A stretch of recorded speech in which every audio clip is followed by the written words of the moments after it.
Friend ఇంటికి వెళ్ళిన ఆదిత్యకి ఎదురుపడ్డ గుండె పగిలే నిజం. ఆనందికి క్షమాపణ చెప్పి దగ్గరికి తీసుకున్న ఆదిత్య. ఈ వీడియో గనుక నచ్చినట్టయితే తప్పకుండా ఒక లైక్ చేయండి. ఆదిత్య అయితే తన ఫ్రెండ్ చెప్పి వెళ్ళిపోవడంతో ఆలోచిస్తూ ఉంటాడు.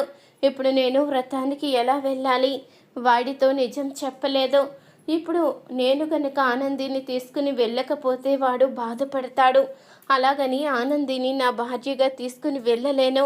ఏం చెయ్యాలి అంటూ ఆలోచిస్తూ ఉంటాడు ఆదిత్య. అప్పుడే ఆనంది అయితే చెప్తూ ఉంటుంది, ఆదిత్య గారు, మీరు ఏం ఆలోచిస్తున్నారో నాకు అర్థమైంది. మీరు నన్ను అక్కడికి భార్యగా తీసుకుని వెళ్ళలేరు. అలాగని మీ ఫ్రెండ్కి నిజమూ చెప్పలేరు. అందుకని నేను ఒకటి చెప్తున్నాను, వినండి. మనం ఇద్దరు కూడా బిజినెస్ పార్ట్నర్స్ లాగే అక్కడికి వెళ్దాము. అక్కడ ఎలాగో నార్మల్గానే వ్రతం జరుగుతుంది కదా, వాళ్ళకి కనిపించి వచ్చేస్తే సరిపోతుంది. మనం భార్యాభర్తలుగా అక్కడ చేయవలసిన కార్యక్రమాలు ఏమీ ఉండవు కదా, కాబట్టి మనకి ఎలాంటి ఇబ్బంది ఉండదు అంటూ ఆదిత్యకి ఆనంది అయితే చెప్పంగానే అప్పుడు ఇక సరే ఆనంది, బిజినెస్ పార్ట్నర్స్గానే వెళ్దాము అంటూ ఆదిత్య అయితే చెప్తూ ఉంటాడు. ఇక మరుసటి రోజు ఉదయాన్నే ఇద్దరూ కూడా వ్రతానికి అయితే బయలుదేరుతారు. అప్పుడే సునంద అయితే అడుగుతూ ఉంటుంది, ఎక్కడికి వెళ్తున్నావు ఆదిత్య అనగానే నేను మా ఫ్రెండ్ వాళ్ళ ఇంటికి వ్రతానికి వెళ్తున్నాను అంటూ ఆదిత్య అయితే చెప్తూ ఉంటాడు.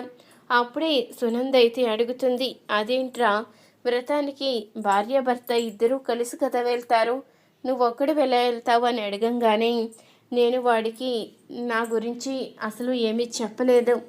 ఆనందిని కూడా వ్రతానికి పిలిచాడు. మేమిద్దరం లైఫ్ పార్ట్నర్స్గా కాకుండా బిజినెస్ పార్ట్నర్స్గా అక్కడికి వెళ్తున్నాము.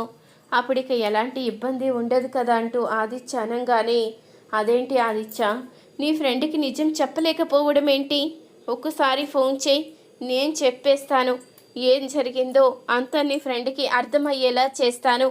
నువ్వు ఆనందిని తీసుకుని వ్రతానికి వెళ్ళవలసిన అవసరం లేదు అంటూ సునంద అయితే కఠినంగా చెప్తుంది. అప్పుడే ఆదిత్య అయితే, చూడు మమ్మీ, మన ఇంట్లో సమస్యల గురించి బయట వాళ్ళని బాధ పెట్టడం నాకు ఇష్టం ఉండదు. వాడు మేమిద్దరం కూడా కలిసి రావాలని కోరుకున్నాడు. ఎంతో సంతోషంగా వ్రతం జరిపించుకుంటున్నాడు. ఇలాంటప్పుడు మనం ఈ విషయాలన్నీ చెప్తే వాడు బాధపడతాడు. అందుకని ఒక్కసారికి నేను ఆనందిని తీసుకుని వ్రతానికి వెళ్తాను. వాళ్ళ దృష్టిలో భార్యాభర్తలమే, కానీ మా దృష్టిలో మేమిద్దరం బిజినెస్ పార్ట్నర్స్మే. ఆనంది కూడా ఆ విధంగానే చెప్పింది అంటూ ఆదిత్య అయితే చెప్పి ఇక ఆనంది కోసం బయటికి వచ్చేస్తాడు. అప్పుడే సునంద అయితే, ఇదేంటి ఆదిత్య రోజు రోజుకి ఇలా మారిపోతున్నాడేంటి? నేను చెప్పింది ఏది కూడా అర్థం చేసుకోవడం లేదు. ఆనంది, చాలా తెలివిగా మైండ్ గేమ్ ఆడుతున్నావు. నువ్వు చాలా తెలివిగా నా కొడుకుని నీ వైపు తిప్పుకుంటున్నావు. ఒకవైపు బిజినెస్ పార్ట్నర్స్ అంటూని మరొక వైపు లైఫ్ పార్ట్నర్స్గా అన్ని వ్రతాలకి, ఫంక్షన్స్కి, అన్నిటికి వెళ్ళేలా ప్లాన్ చేస్తున్నావు. నేను తొందరలోనే ఏదోటి నిర్ణయం తీసుకోవాలి.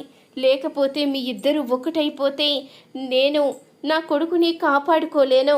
నా కొడుకు అంటే నాకు ప్రాణం. నీలాంటి మోసగత్త చేతిలో నా కొడుకు ఎప్పటికీ ఉండడానికి వీల్లేదు. వాడికి మంచి అమ్మాయిని చూశాను. ఊర్వశికి ఆదిత్యకి తగిన జోడి, వాళ్ళిద్దరికి పెళ్లి జరిపిస్తాను. నా కొడుకు ఆనందంగా ఉండేలా చూసుకుంటాను అంటూ సునంద అయితే అనుకుంటూ ఉంటుంది.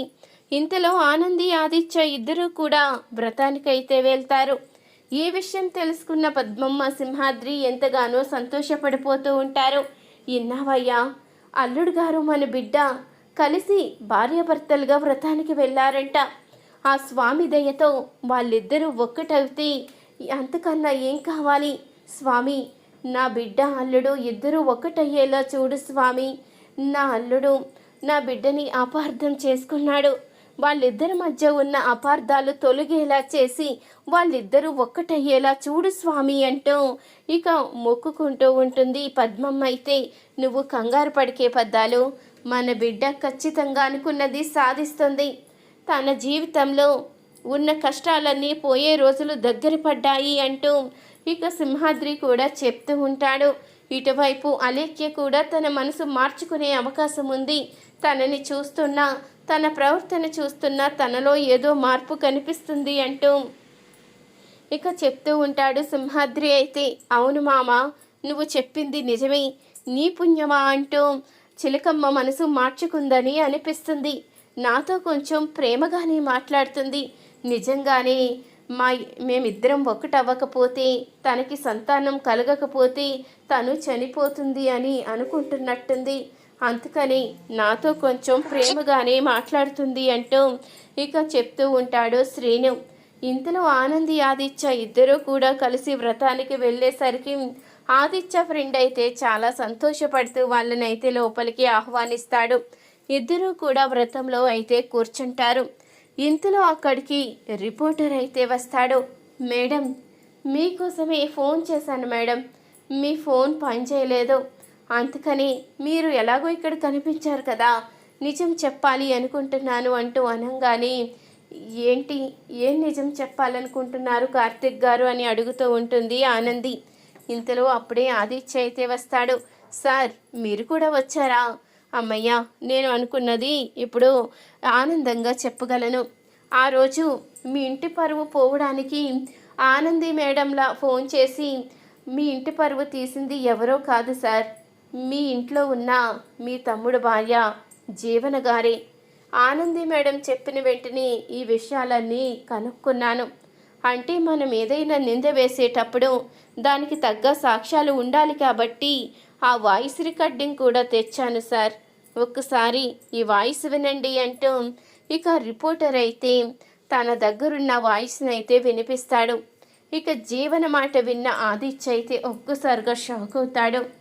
అంతేకాదు సార్, మా రిపోర్టర్కి డబ్బులు ఇచ్చి అతన్ని ఈ విధంగా చేయమని చెప్పింది తనే, మీ ఇద్దరిని విడదీయాలని చూసింది కూడా తనే అంటూ అన్ని నిజాలు బయట పెడతాడు రిపోర్టర్ అయితే. అప్పుడు ఇంతలో ఆదిత్యకి శ్రీతన్ అయితే ఫోన్ చేస్తాడు. శ్రీతన్ ఫోన్ చెయ్యంగానే ఆదిత్య అయితే చెప్పు శ్రీతన్ అని అడుగుతూ ఉంటాడు. బావా, ఈరోజు దాకా మీతో మాట్లాడే ధైర్యం చాలక నేను ఫోన్ చెయ్యలేకపోయాను, కానీ మీరింకా మక్కని దూరమే పెడుతున్నారని, మా కారణంగా మక్క జీవితం నాశనం అయిపోతుందని ఈరోజే తెలుసుకున్నాము. అందుకనే నిజాన్ని చెప్తున్నాను బావా, మా పెళ్ళికి మక్కకి ఎలాంటి సంబంధం లేదు. అసలు మా పెళ్ళి గుడిలో ఏర్పాటు చేసింది మక్కే కాదు, మా అత్తయ్య గారే. ఆవిడకి ఏవో కొన్ని భయాల వల్ల గుడిలో పెళ్ళి ఏర్పాటు చేసి ఎంతో మంచిది మక్క చేతుల మీదుగా మా జీవితం ముడిపడితే మా జీవితం ఆనందంగా ఉంటుందని తనని అక్కడికి మేమే రప్పించాము. తనకి పెళ్లి విషయం కూడా తెలియదు. తీరా గుడికి వచ్చిన తర్వాత పెళ్లి చూసి మీరు ఈ పెళ్లి ఆపండి, ఇంట్లో వాళ్ళందరితో నేను మాట్లాడి పెళ్లి జరిపిస్తాను, ఇలా చేసుకుంటే పరువు పోతుందని అక్క చెప్పేలోపే మీడియా వాళ్ళు అక్కడికి వచ్చేశారు. జరగరానివన్నీ జరిగిపోయాయి అంటూ ఇక శ్రీతన్ కూడా చెప్పేసరికి ఆదిత్య అయితే ఒక్కసారిగా కుప్పకూలిపోతాడు. అంటే ఆనంది ఏ తప్పు చెయ్యలేదు. పెళ్లి విషయంలో కానీ, మీడియా వాళ్ళకి ఫోన్ చేసిన విషయంలో కానీ ఆనంది తప్పే లేదు. నేనే మూర్ఖంగా ఆలోచించి ఆనందిని దూరం చేసుకున్నాను, ఆనందిని బాధ పెట్టాను అంటూ ఆదిత్య అయితే ఆనంది చేతులు పట్టుకుని క్షమాపణ అయితే చెప్తాడు. నన్ను క్షమించు ఆనంది, దేవత లాంటి నిన్ను దూరం చేసుకున్నాను.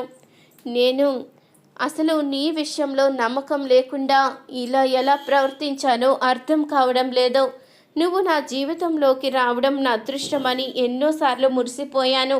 అలాంటి నిన్ను అపార్థం చేసుకొని నిన్ను ఎంతగానో బాధ పెట్టాను. నన్ను క్షమించు, ఇంకెప్పుడు నిన్ను అపార్థం చేసుకోను, నిన్ను ఇప్పుడే ఇంటికి తీసుకువెళ్తాను అంటూ ఆదిత్య అయితే ఆనందిని దగ్గరికి తీసుకుని బాధపడుతూ ఉంటాడు. ఆదిత్య ఆనంది ఇద్దరు ఒకటైనందుకు ఆదిత్య ఫ్రెండ్ కూడా చాలా సంతోషపడుతూ ఉంటాడు. నిజాలు తెలుసుకున్న ఆదిత్య అయితే ఇక నేను ఊరుకునే ప్రసక్తే లేదు ఆనంది, ఇన్ని రోజులు నువ్వు నిజాన్ని ఎందుకు బయట పెట్టలేదో నాకు తెలియదు, కానీ ఈరోజు మాత్రం నేను నిజాన్ని బయట పెడతాను, నువ్వు ఆ ఇంటి వారసురాలు అని అందరికీ తెలిసేలా చేస్తాను అంటూ ఆదిత్య అయితే నిర్ణయించుకుంటాడు. జీవన, ఆనందిని ఇంతగా బాధ పెట్టిన నిన్ను వదిలిపెట్టే ప్రసక్తే లేదు, నిన్ను ఖచ్చితంగా ఇంట్లోంచి బయటికి గెంటిస్తాను అంటూ ఆదిత్య అయితే నిర్ణయించుకుంటాడు. ఈ వీడియో గనుక నచ్చినట్టయితే తప్పకుండా ఒక లైక్ చేయండి. మీరిచ్చే ఒక చిన్న లైక్ మా ఛానల్కి ఎంతో మోటివేషన్ ఇస్తుంది.